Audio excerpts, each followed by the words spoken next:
Raquel Landim, qual é o clima entre Lula e os militares nesse momento? Ainda é de muita desconfiança, de lado a lado, Felipe.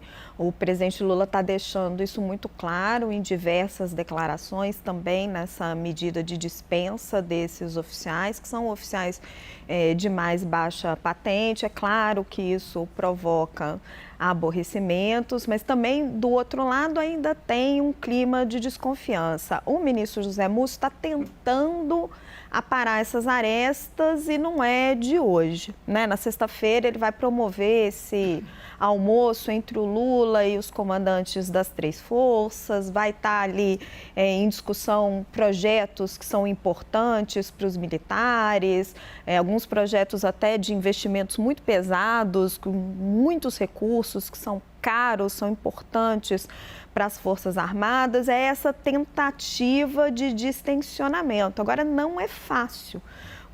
Tem muita narrativa bolsonarista que reverbera ainda dentro das Forças Armadas.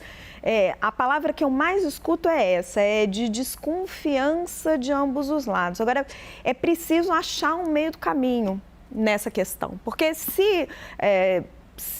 é claro que existe uma simpatia ao bolsonarismo dentro das Forças Armadas. A gente viu isso em diversos exemplos nesses dias. O Lula tem seus motivos para ter determinadas desconfianças. Agora, se Bolsonaro tivesse tanto apoio assim nas Forças Armadas, ele teria dado um golpe de Estado e ele não deu. Você tem uma fatia importante de generais, muitos dos quais eu converso, que nunca apoiaram qualquer tentativa de Bolsonaro de ir contra a Constituição. Então, assim, é essa fatia das Forças Armadas que é preciso você colocar em contato num diálogo mais estreito com o governo eleito. E aí acerta o presidente Lula quando, a despeito da pressão intensa do PT, mantém o ministro José Múcio, porque ele pode ter dado aí declarações infelizes sobre os acampamentos, etc., mas ele tem uma articulação muito importante dentro das forças. E o Lula a gente já viu em diversas outras ocasiões, particularmente quando se trata da agenda econômica, ele tem sido muito suscetível aos apelos da área mais à esquerda do PT. E neste momento, a despeito dessas declarações mais fortes que ele dá, ele está sendo um pouco mais delicado com a manutenção do Múcio, até por conta da gravidade, né, do problema ali quando você envolve as Forças Armadas.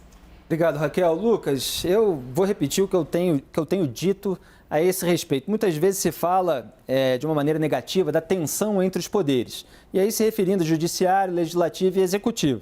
Às vezes eu considero essa tensão necessária. Por exemplo, o Poder Judiciário, ele tem de julgar parlamentares. Parlamentares, obviamente, não gostam de ser julgados. Se o judiciário julgar de acordo com as provas, eventualmente condenar, vai haver tensão, mas a tensão está dada, ela precisa ser vivida nesse ponto. Então é preciso encarar esses momentos também. Agora, a tensão entre o Executivo e as Forças Armadas, isso afeta a própria integridade da população, isso afeta a defesa, isso afeta a segurança pública, como a gente viu no dia 8 de janeiro, naquele domingo em que houve a invasão com depredação. Como é que você avalia essa tensão entre Lula e os militares nesse contexto? Felipe, não há alternativa. Qual é a alternativa a amainar essa tensão? É a subversão. E como bem disse a Raquel, não existem condições materiais para que se dê um golpe de Estado, para que se verifique uma intervenção militar como esta que muitos pediam em frente aos quartéis. Então, o que resta aos militares é se limitarem às suas funções constitucionais e reconhecerem o presidente Lula como seu comandante em chefe. É o que a nossa Constituição determina, é o que é possível fazer. Eu acho que o ex-presidente Bolsonaro ele errou ao superlotar o governo dele de militares, colocar as Forças Armadas exageradamente dentro do contexto do enfrentamento político. Eu acho que isso não é bom, não foi bom para o governo Bolsonaro e nem foi bom para as Forças Armadas. Então, o que resta agora é aceitar e se limitar às suas funções constitucionais. Aqueles militares que experimentam um sentimento antipetista não estarão que não se disponham a estar em funções de governo como as que ocupavam no governo Bolsonaro. Eu acho até que o que tem a perder de não servir a um governo que os desgosta do ponto de vista político, mas como militares, como membros das Forças Armadas, eles têm que se sujeitar à disciplina, à hierarquia, às regras que a Constituição lhes determina. Não há alternativa, não há saída. Marta. Eu gostaria de pôr água nessa fervura, porque eu acho que fica se pondo fogo nisso, né? Eu acho que temos que pensar que o presidente entrou, é um novo presidente. A coisa mais normal do mundo seria, mas principalmente vindo de um governo como foi o governo Bolsonaro, mudar quem está ali, gente. Não precisa explicar Forças Armadas. Vamos baixar um pouco isso, vamos levar mais na normalidade burocrática, administrativa mesmo. É porque o presidente da República, o Bolsonaro gostava muito de dizer, é o chefe das Forças Armadas. Ele precisa tomar decisões.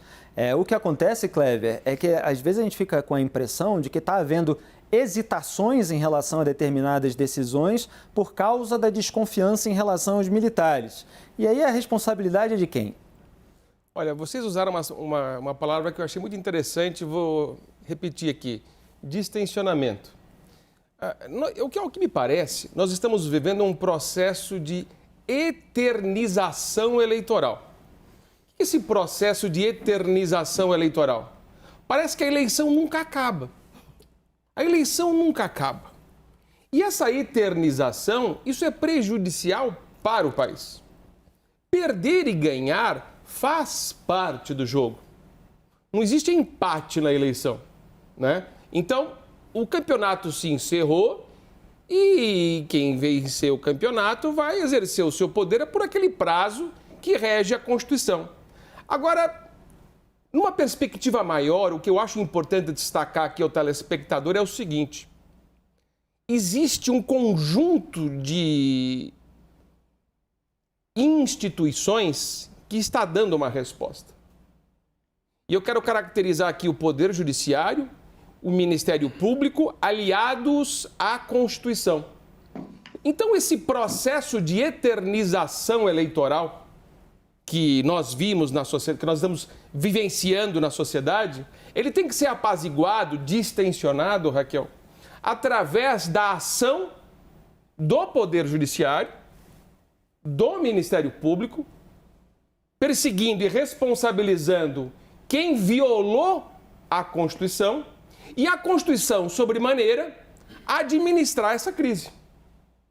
A Constituição é um documento que está aí há mais de 30 anos, sendo muito criticado, mas pouca gente conhece. Muitos dos críticos sequer abrem a Constituição e se dedicam 5 minutos de estudo ao que está lá escrito. Eu já vi muita bobagem a respeito do que fala a Constituição, mas a Constituição tem grandes respostas.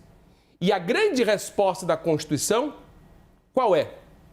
É a resposta da institucionalidade. Poder Judiciário, Ministério Público, Ordem dos Advogados do Brasil. Então, essas instituições são responsáveis para dar esse equilíbrio, dar essa distensão entre os poderes. Isso é entre esses fatos que ocorrem na sociedade. Então, nós temos que ter essa segurança de que a institucionalidade está dando a resposta e, enfim, o Estado precisa cumprir seu papel, quem foi eleito cumprir seu papel. Isso é muito importante. Eu só queria acrescentar um ponto rapidinho. Quando o Lucas falou, o governo Bolsonaro errou quando ele encheu o governo de militares, foi ruim para o governo, foi ruim para o país. Concordo, isso foi ruim mesmo. Mas eu acho que ele fez isso de uma maneira propositada. Seja porque Bolsonaro sempre foi uma espécie de um defensor ali, um deputado defensor desse setor da sociedade dentro do Congresso, mas ele fazia isso de uma maneira deliberada para ir fazendo uma captura das Forças Armadas, seja por colocando essas pessoas dentro do governo, dando a elas mais cargos, seja por uma questão retórica, onde ele sempre se apropriava das forças como se fossem dele, como se não fossem do país. Uma questão simbólica muito forte. Simbólico, e ele ia fazendo isso de uma maneira reiterada. Ele trocou os comandantes das forças 3 vezes, até encontrar pessoas que não estariam ali se não fossem por causa dele e lhe eram muito fiéis. E aí se recusam a entregar os cargos, assim. Felizmente, ele não conseguiu fazer isso de uma maneira tão acabada, porque não ficou tanto tempo no poder, como aconteceu na Venezuela, por exemplo. É esse processo que foi estancado e que ele precisa ser revertido. E ele não vai ser revertido na força, com um enfrentamento entre o PT e as Forças Armadas, é com diálogo. Ele tentou dar uma aura de ordem ali e de patriotismo por meio dos símbolos das Forças Armadas.